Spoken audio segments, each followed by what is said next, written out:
할렐루야.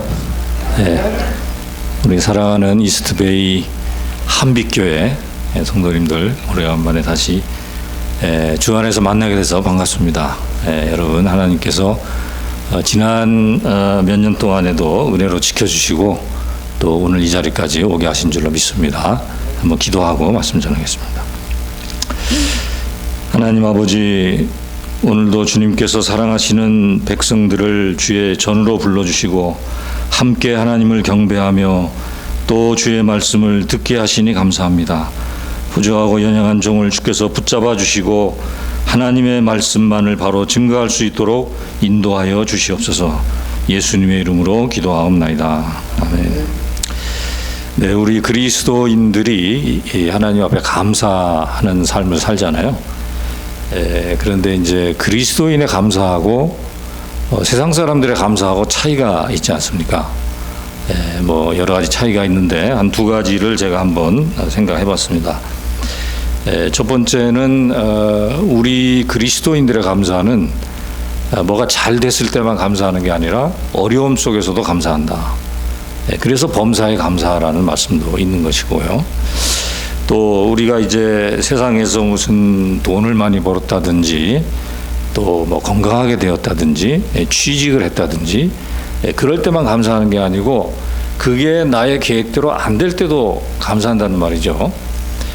그렇게 감사하는 이유는 하나님께서 우리의 모든 것을 책임져 주신다고 하는 믿음이 있기 때문에 우리의 삶을 섭리하시고 인도하신다고 하는 그 믿음을 가지고 감사하는 줄로 압니다. 그런데 그 첫 번째 차이점 말고 또 다른 차이점을 하나 생각을 해볼 수가 있습니다. 그것이 바로 오늘 본문에서 우리가 찾아볼 수 있는 감사의 내용인데요. 아까 봤던 그 3절 말씀에 보시면은 후반부에 이런 말씀이 있죠. 하늘에 속한 모든 신령한 복을 우리에게 주시되, 이런 말씀이 있습니다. 그러니까 우리가 세상 사람들하고 다른 감사는 우리가 안 받았음에도 감사하는 것도 있어요. 분명히. 그런데 받았기 때문에 감사하는 겁니다. 그게 뭐냐면 여기 3절에서 말하고 있는 하늘에 속한 신령한 복을 받았습니다. 이게 이제 영어 성경에 보면 heavenly blessing이라고 되어 있어요. 그러니까 우리가 예수님을 믿으면은 세상 사람들이 받지 못한 것을 우리가 받았잖아요. 그게 이제 구원과 관련된 내용들입니다. 영적인 구원과 관련된 내용들이죠. 우리가 보통 이제 그 구원의 여러 가지 내용들을 이야기할 때 하늘의 신령한 복, 뭐 중생이라든지 칭의라든지 양자라든지 이런 걸 얘기하잖아요. 여러분, 중생이라고 하는 것은 무슨 의미가 되겠습니까? 중생은 다시 태어나는 거잖아요. 다시 중 날생. 그러니까 거듭나는 것을 의미합니다.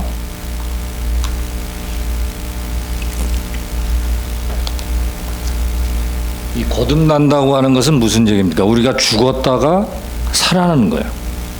죽었다가 살아나는 겁니다. 그 아까도 집사님 기도하실 때 기도하신 문구 중에 죽을 수밖에 없던 우리들을 살리셨다, 이런 말씀 많이 하는데, 제가 이제 한국에 있는 다니는 교회에서도 성도님들이 그렇게 기도하면은 거기에 대해서 뭐라고 지적하는 장로님이 계세요. 우리가 죽을 뻔하다가 살아난 거냐, 죽었다가 살아난 거냐? 죽었다가 살아난 거잖아요. 죽을 뻔했지만 정말 죽었어요, 실제로. 에베소서 2장 1절에 보면 너희의 허물과 죄로 죽었던 너희를 살리셨다. 그러니까 죽을 뻔한 너희들을 살린 게 아닙니다. 우리가 죄 가운데서 완전히 죽었어요. 근데 살아난 거예요. 그게 중생이잖아요. 여러분, 우리가 교회에서 보면은 그 어떤 분들 간증할 때 보면 내가 암 걸려가지고 거의 죽을 뻔하다가 살아났습니다. 얼마나 감사한지 모르겠다 그래요. 그러면서 이제 나에게 주어진 인생은 두 번째 인생이다. 이제는 하나님의 영광을 위하여 살겠다. 이런 간증 들어보셨잖아요. 근데 우리는 죽을 뻔하다가 산 게 아니고 죽었다가 살아난 겁니다. 그 얼마나 감사합니까? 하늘에 속한 신령한 복 중에 하나예요. 중생. 다른 사람들은 다 죽었습니다. 세상의 모든, 이 땅에서 걸어가는 모든 사람들은 다 죽은 사람들입니다. 우리 눈으로 보기에는 걸어서 다니고 노래도 하고 말도 하고 밥도 먹고 하지만은 영적으로는 죽은 자들이죠. 그러나 우리가 예수님을 믿은 사람들은 그리스도 안에서, 3절에 그렇게 말하죠. 예수님을 믿은 사람들은 그리스도 안에서 하늘에 속한 신령한 복을 받았어요. 그 중에 하나가 중생입니다. 또 칭의를 생각해 보겠습니다. 우리가 의롭다함을 받았다는 거죠. 죄인인데 의롭다함을 받았다.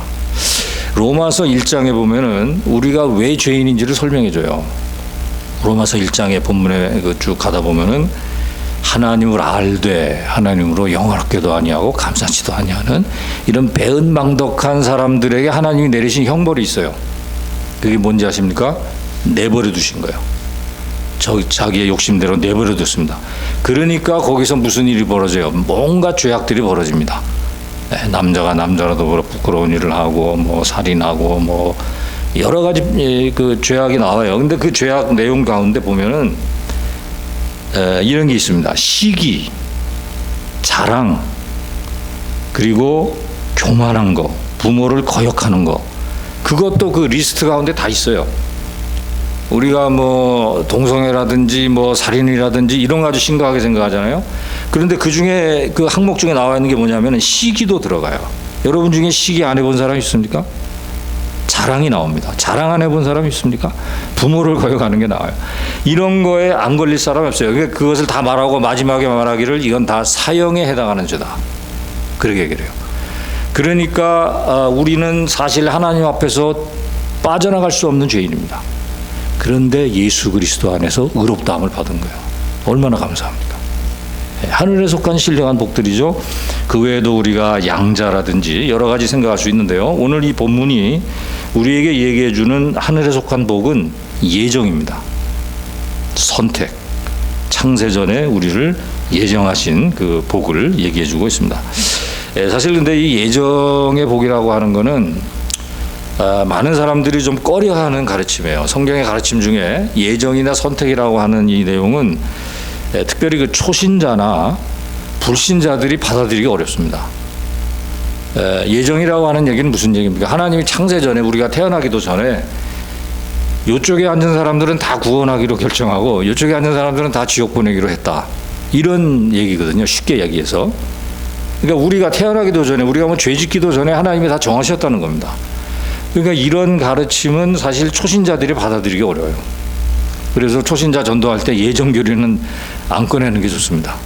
나중에 믿은 다음에 생각을 해야 되는데, 그리고 복음주의자들 안에도 오늘날 복음주의자들 안에도 예정교리에 대해서 상당히 거부감을 느끼는 사람들이 있습니다. 사실은 이제 미국의 기독교 역사 속에도 찰스 피니 같은 사람들은 얼마나 대각성 운동에 아주 큰일을 한 사람인데 예정교리를 싫어요. 예정교리 때문에 전도가 안 된다, 뭐 이렇게 말하고 여러 가지 우리가 이제 변론할 수 있습니다만은 결코 우리가 예정교리가 전도에 방해되지 않습니다. 하나만 제가 말씀드리면은 사실 예정교리라고 하는 건 하나님의 시각에서 말하고 있는 거예요. 그러니까 하나님이 볼 때 누가 정해졌는지 누가 불택자인지를 알 수 있어요. 우리는 모릅니다. 그러니까 우리는 전도해야 돼요. 누가 택자이고 불택자인지 모르니까. 그러니까 예정교리가 전도에 방해가 되는 게 아닙니다. 우리 옆집 아저씨가 돌아가실 때까지 전도해야 됩니다. 왜냐하면 그분이 택자인지 불택자인지 우리는 모르기 때문에. 그러니까 예정교리가 방해가 되는 게 아닌데요. 사실 이 예정교리를 잘 오늘 본문에서 살펴보면은 참 은혜로운 교리입니다. 은혜로운 교리예요. 그래서 제가 오늘 설교 제목을 예정의 은혜다 이렇게 적어봤는데요. 한번 본문을 통해서 한번 생각을 해보겠습니다. 제가 이 하나님의 예정을 크게 두 가지로 말씀드리려고 하는데요. 첫 번째는 하나님이 어떻게 예정하셨는가 하는 부분입니다. 그리고 두 번째는 하나님이 왜 예정하셨는가, 무슨 목적으로 무엇을 생각하시고 예정하셨는가, 두 가지를 생각할 텐데요. 첫 번째 어떻게 예정하셨는가에 대해서 4절 말씀에 보면요, 맨 앞에 이렇게 말합니다. 곧 창세 전에 그리스도 안에서 우리를 택하사, 그렇게 말하고 있죠. 그러니까 하나님께서 우리를 예정하시고 택하신 것은 창세 전의 사건이라는 겁니다. 이 말은 하나님의 예정의 영원성을 말합니다.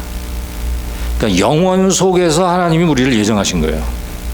이 말은 다시 말하면은 시간과 공간의 흐름 속에서 결정하신 일이 아니고, 그렇기 때문에 시간이 흐르고 장소가 바뀌어도 변하지 않는다는 겁니다. 이 불변하는 하나님의 결정이라는 거예요. 그러니까 하나님이 한번 우리를 정하셨으면, 우리를 택하셨으면은 그 하나님의 결정은 상황에 따라서 변화되는 결정이 아니라는 겁니다. 영원히 계속가는 하나님의 주권적인 결정이다 하는 것을 말해주고 있는 거죠. 우리가 사실 이 세상에 되어지는 일들을 보면은 너무나 가변적이게 많습니다. 그래서 우리가 믿기가 어려워요. 참 세상 정치도 믿기가 어렵고 사람도 참 믿기가 어렵고, 그렇기 때문에 하나님의 이 영원성과 불변성은 너무나도 귀한 겁니다. 하나님이 만약에 어제까지는 나를 택하시기로 하셨다가 오늘은 다시 뒤집었다고 한다면 이 어떻게 우리가 신앙생활을 하겠습니까? 제가 그 한국에 같이 오랫동안 생활했던 친구 목사님 중에 그 목사님을 일평생 이끌어준 그 선임 목사님이 계세요. 상당히 교단의 그 높은 지위에 계신 분인데요. 그분하고 과거에 이제 얘기를 하다가 보니까 어떤 부분에 대해서 그 목사님이 아주 이건 안 된다, 아주 계속 말씀하셨습니다. 구체적으로 말씀드리면은 어느 교회인데, 시골의 작은 교회인데 그 교회에 교인이 별로 없어요. 한 두세 명 정도. 그런데 그 교회 목사님이 총회에 총대로 나간다는 거예요. 이제 그 원로 목사님이 그런 건 있을 수가 없다, 그건 말이 안 된다, 그렇게 얘기를 쭉 해오셨는데 어느 날 이제 그분하고 잘 아는 사람이 총대로 나가가지고 제 친구 목사님이 그걸 질의를 했어요. 근데 하시는 말씀이 그럴 수도 있지 이렇게 하셨다는 거예요. 그러니까 너무나 그때 이제 실망이 된 거예요. 제 친구가 그 교단에 그렇게 지도자 되시는 분인데 늘 하시던 말씀을 어떻게 그렇게 하루아침에 뒤집느냐. 참 기독교 안에서도 그런 일이 있고 세상에서도 얼마나 그런 일이 많습니까?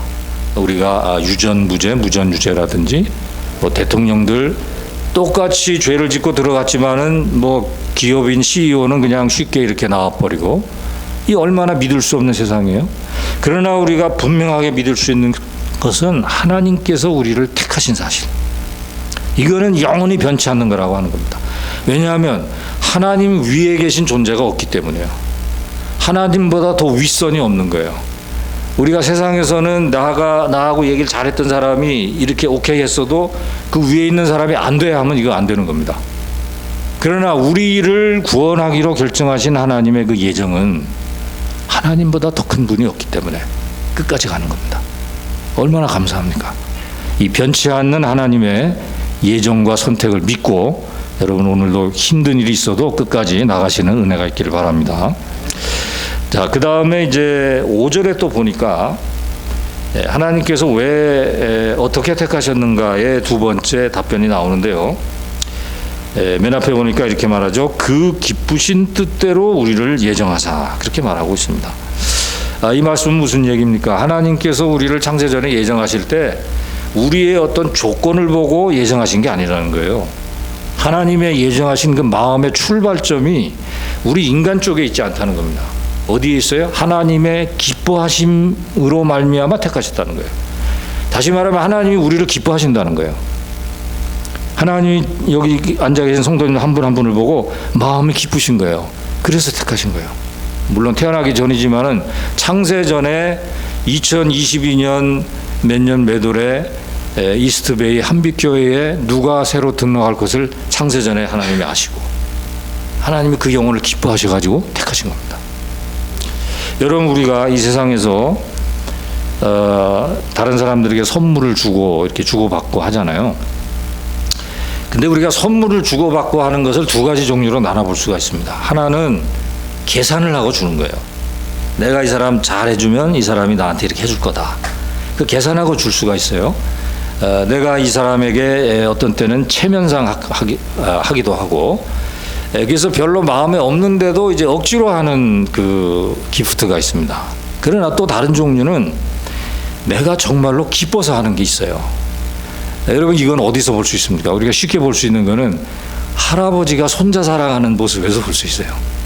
제가 나가는 교회에 벌써 한 10년 이상 된 것 같은데요. 저희 아이가 이제 유치원 다니는 때인데, 그때 이제 우리 교회 장로님 한 분이 손주가 있어요. 근데 친구예요, 둘이. 근데 주일날 아침에 예배당에 딱 들어가면은 이 할아버지가 앉아 계시다가, 장로님이 앉아 계시다가 멀리 보면 벌떡 일어나가지고 어이 민우야 일로 와, 걔 이름이 민우거든요. 민우야 일로 와라 해서 주머니에서 막 찾아가지고 있는 거 없는 돈을 꺼냈는지 사탕을 준다든지 이렇게 해요. 근데 저는 없거든요, 그때. 저는 이제 민망한 거죠. 근데 할아버지는 그게 막 솟아나오는 거예요. 이놈이 잘하든 못하든 그 상관없습니다. 그냥 내 핏줄이고 내 손주니까 막 주고 싶은 거예요. 하나님께서 창세전에 여러분 택하실 때 그 마음을 가지고 택하셨다는 겁니다. 감사하죠? 여러분 이 시간에 옆에 앉은 사람에게 한번 이렇게 한번 얘기해 보겠습니다. 하나님께서 성도님을 사랑하신답니다. 한번 옆에 사람 얘기해 주세요. 하나님이 사랑하신다는 것을 알아야 돼요. 하나님이 그 사랑 속에서 하나님께서 여러분이 좋아서 택하신 겁니다. 억지로 택하신 게 아니에요. 우리가 뭐 돈을 많이 가지고 교회에다 헌금할 것을 생각하시고 택하신 게 아니에요. 우리가 뭐 교회 열심히 나올 것을 생각하시고 택하신 게 아닙니다. 우리는 불순종하고 탕자같이 늘 넘어지고 하지만은 그래도 그 영혼이 사랑스러워서 택하셨다고 하는 겁니다. 이것이 바로 하나님의 예정의 은혜라고 볼 수가 있는 거죠. 자, 그 다음에는 하나님께서 왜 예정하셨는가 하는 내용입니다. 4절에서 6절까지 내용을 통해서 이제 생각해 볼 수 있는데요. 4절의 말씀을 보면은 한번 제가 읽어보겠습니다. 곧 창세 전에 그리스도 안에서 우리를 택하사 우리로 사랑 안에서 그 앞에 거룩하고 흠이 없게 하시려고. 하나님께서 우리를 예정하신 그 목적이 있습니다. 의도가 있어요. 뭐라고 말했습니까? 거룩하고 흠이 없게 하시려고 예정하셨다는 겁니다. 여러분, 우리가 자식을 키워도 우리가 자식에 대해 거는 기대가 있어요. 근데 그대로 잘 안 되죠. 잘 안 되지만은 자식에 대해서 이놈 이렇게 해가지고 이렇게 한번 뭘 시켜봐야 되겠다.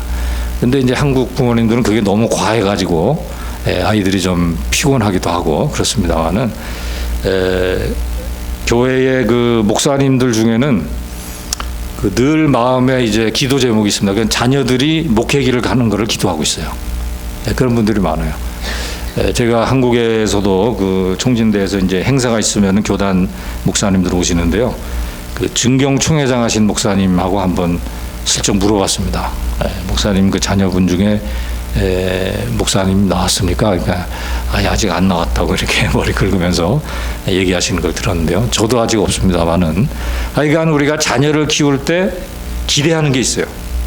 이놈 키워가지고 앞으로 뭐 의사 만들어야 되겠다, 뭐 교사 만들어야 되겠다. 그런데 하나님도 우리를 택하실 때 하나님이 기대하시는 게 있다 이겁니다. 하나님 마음속에 이렇게 만들어야 되겠다. 그게 뭐냐면 거룩하고 흠없는 백성으로 만드시겠다고 하는 기대를 가지고 있는 겁니다. 여러분, 우리가 예수님 믿고 많은 사람들이 이 하나님의 기대를 생각 안 할 때가 많습니다. 하나님은 여기서 결코 하나님께서 우리를 택하사 우리가 부자 되게 하시려고 택하셨다 이런 말이 없습니다. 우리가 뭐 세상에 큰 기업인이 되게 하시려고 택하셨다 이런 말이 없어요. 그거는 올 수도 있고 안 할 수도 있는 겁니다. 그렇게 하나님이 축복하시기도 하셔요. 그러나 하나님의 일차적인 목적은 거룩하고 흠없는 하나님의 백성 삼기 위하여 택하셨다고 하는 겁니다. 우리가 그것을 놓치면 우리를 택하신 하나님의 기대를 놓치는 겁니다. 오늘날 많은 한국에 있는 교회들, 또 이민교회는 제가 잘 모릅니다만 많은 교회가 이제 문제가 되는 것이, 또 성도들도 우리도 마찬가지죠. 이 하나님의 기대를 놓치고 있기 때문에 다른 길로 막 달려가는 거예요. 예수 믿은 거하고 나를 택하신 하나님 아버지를 모시고 산다는 거하고 이 세상에서 내가 생활하고 하는 거하고 방향이 다른 거예요. 그러면서 내가 예수 믿는 사람이다 이렇게 생각하고 살고 있고 그런 교회라고 생각하고 교회가 운영되기도 한다고 하는 겁니다. 어떤 교회는 이제 부흥을 목적으로 합니다. 물론 부흥해야죠. 하나님 교회는 당연히 부흥합니다. 그러나 하나님의 손에 달린 거예요. 그거는 우리는 거기에 우리의 에너지를 넣을 것이 아니고 우리가 에너지를 넣어야 할 곳은 뭐냐? 거룩한 교회가 돼야 되겠다. 흠이 없는 교회가 돼야 되겠다. 그래야지 예수님이 머리 되신 교회의 머리 되신 주님이 마음껏 축복하실 거 아닙니까? 우리가 큰 교회가 되면 뭐합니까? 한국의 많은 큰 교회들 거룩성과 흠없는 것을 잃어버렸어요. 성결하지 못한 신부가 되어버렸어요. 그러니까 문제가 막 터집니다.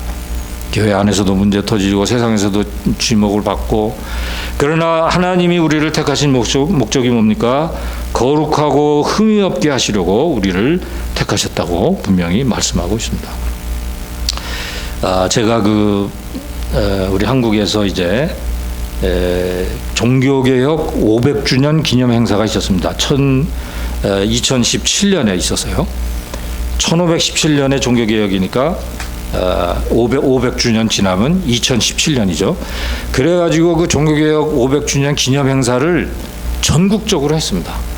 교회마다 모여서도 하고, 뭐 학교에서 뭐 학회 발표도 하고, 뭐 교단별로도 많이 했어요.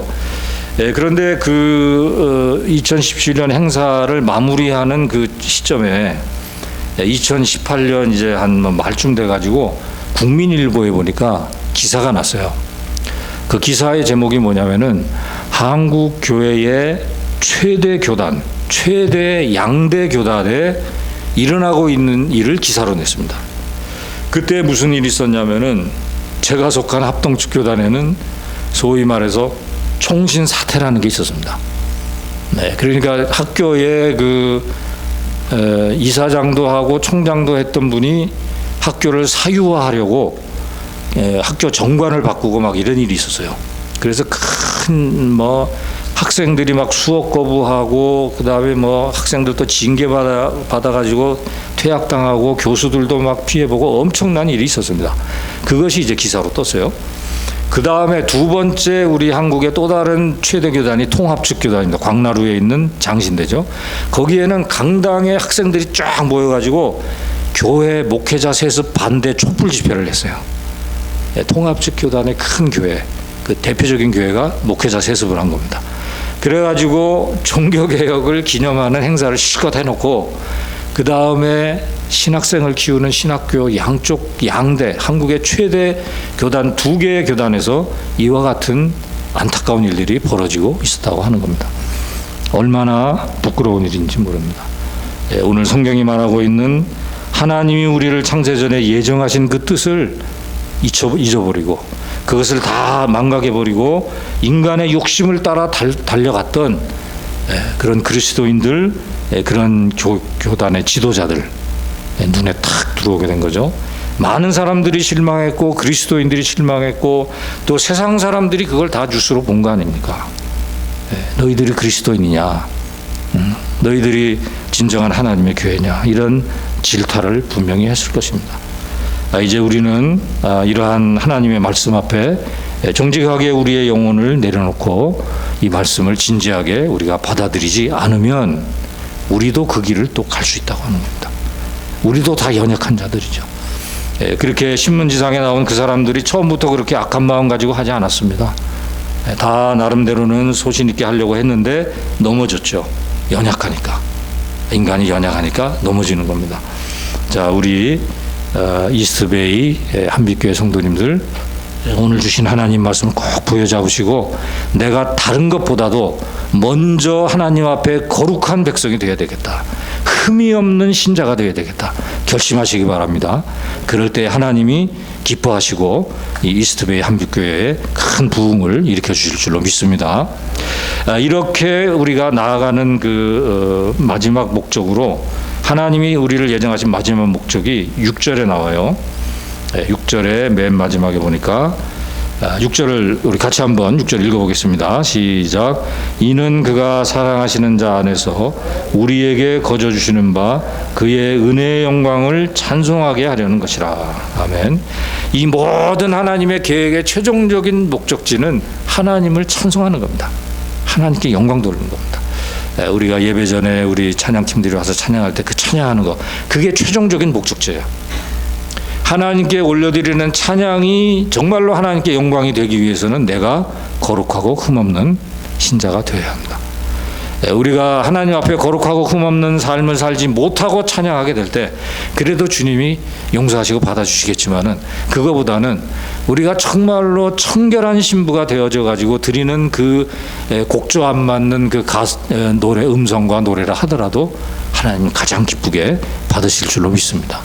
우리의 드리는 찬송과 영광. 근데 여기서 오늘 읽진 않았습니다만은 그 뒤에 내려가다 보면은 좀 더 12절에 이런 말씀이 있어요. 이는 우리가 그리스도 안에서 전부터 바라던 그의 영광의 찬송이 되게 하려 함이라 그랬습니다. 그러니까 이거는 영광과 찬송을 드리는 장면이 아니고 내가 이미 하나님의 영광과 찬송이 되는 거예요. 내 존재 자체가.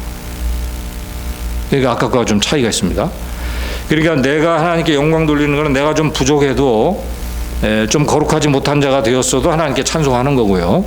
내가 하나님의 영광과 찬송의 존재가 되는 것은 나의 삶 속에서 실제로 거룩한 삶을 살았을 때 찬송 안 불러도 이미 영광이 하나님께 돌려진다고 하는 겁니다. 우리가 거룩한 백성으로, 흠없는 백성으로 가정에서, 직장에서, 학교에서 우리 이웃과의 관계 속에서 살아가게 되면 그것이 이미 하나님께 올려지는 찬송이 된다고 하는 겁니다. 우리 이스트베이 한빛교회 성도님들 한 분 한 분 한 사람 한 사람 존재 자체가 하나님께 영광과 찬송이 되는 은혜가 있기를 주님의 이름으로 축복합니다. 우리 같이 한번 기도하겠습니다. 허물과 죄로 죽었던 저희들을 예수 그리스도 안에서 살려주시고 우리가 하나님의 자녀로서의 삶을 살아가도록 창세전에 예정하신 하나님 아버지의 은혜를 감사합니다. 우리가 아무 자격이 없지만은 우리를 기뻐하셔서 우리를 예정하신 하나님 아버지, 하나님께서 원하시는 그 거룩하고 흠없는 삶을 저희들이 살아드릴 수 있도록 주께서 역사하여 주시옵소서. 성령으로 함께하여 주시옵소서. 우리 이스트베이 한빛교회 온 성도님들 한 분 한 분 주님께서 사랑하시는 줄로 믿습니다. 저들의 삶 가운데 하나님께 영광과 찬송이 되는 은혜가 있도록 역사하여 주시옵소서. 예수님의 이름으로 기도하옵나이다. 아멘.